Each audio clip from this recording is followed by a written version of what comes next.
Assalamualaikum warahmatullahi wabarakatuh. Pasti kita pernah menemui huruf atau kalimat yang ditata seperti contoh gambar berikut ini.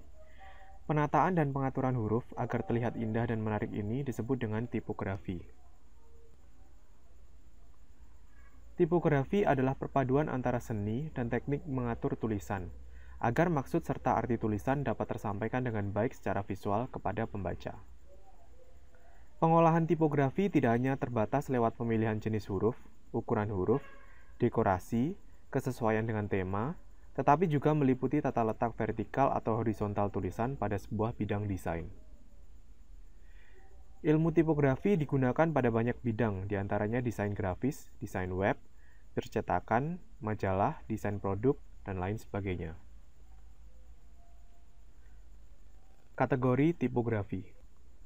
James Craig membagi tipografi menjadi 5 bagian, yakni Roman, Egyptian, sans serif, script, dan miscellaneous. Kita akan bahas satu persatu. Mulai dari Roman. Roman memiliki ketebalan dan ketipisan pada setiap garis di huruf-hurufnya. Ciri khas dari font Roman, yakni klasik, anggun, tegas, lemah gemulai, dan feminim. Berikutnya Egyptian.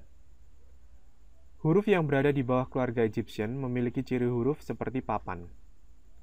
Egyptian memiliki ketebalan yang hampir sama di setiap hurufnya. Kesan yang ditimbulkan oleh huruf jenis Egyptian adalah kokoh, kuat, kekar, dan stabil. Yang ketiga adalah sans serif. Sans serif berarti tanpa sirip atau serif. Jadi, huruf jenis ini tidak memiliki sirip pada ujung hurufnya dan memiliki ketebalan huruf yang sama atau hampir sama. Kesan yang ditimbulkan oleh huruf jenis ini adalah modern, kontemporer, dan efisien. Yang keempat adalah script. Huruf script menyerupai goresan tangan yang dikerjakan dengan pena, kuas atau pensil tajam, dan biasanya miring ke kanan.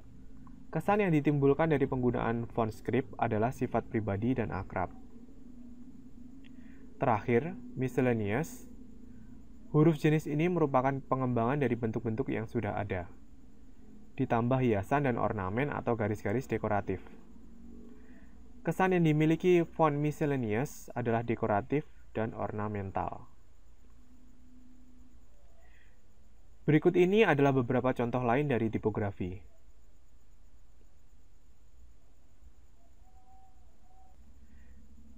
Berikutnya, kita akan belajar mengenai unsur-unsur yang perlu diperhatikan dalam tipografi. Yang pertama adalah legibility. Legibility adalah tingkat kemudahan mata mengenali suatu tulisan tanpa harus bersusah payah. Hal ini bisa ditentukan oleh: yang pertama, kerumitan desain huruf, seperti penggunaan serif, kontras, stroke, dan lain sebagainya. Kita lihat pada contoh di bawah ini. Font yang paling mudah terbaca adalah kata kedua dari baris paling atas, dan font-font lain cenderung berjenis dekoratif, sulit terbaca, sehingga membutuhkan waktu untuk mengenalinya. Yang kedua, penggunaan warna. Agar teks mudah terbaca, teks dan background disarankan menggunakan warna yang kontras.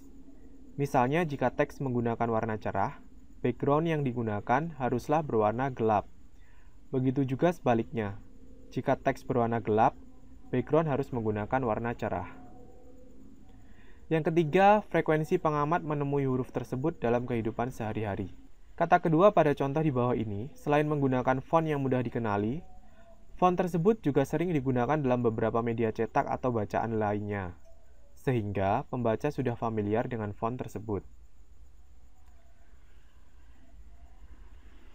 Hal yang perlu diperhatikan kedua dalam pembuatan tipografi adalah readability atau keterbacaan. Keterbacaan adalah tingkat kenyamanan suatu susunan huruf saat dibaca, yang dipengaruhi oleh: yang pertama, jenis huruf. Seperti yang telah disinggung sebelumnya, semakin rumit font, maka akan semakin tidak nyaman dalam membacanya. Yang kedua, ukuran.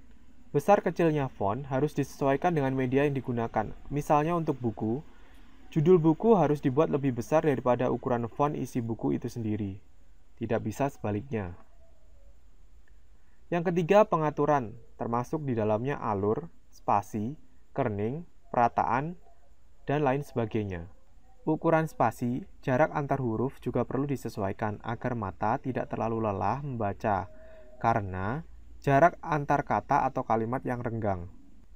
Yang keempat, kontras warna terhadap latar belakang. Kontras warna terhadap latar belakang, seperti yang telah dijelaskan sebelumnya, jika warna teks cerah, maka background harus gelap. Jika teks gelap, background harus cerah. Sekian materi kali ini, terima kasih atas perhatiannya. Saya akhiri, wassalamualaikum warahmatullahi wabarakatuh.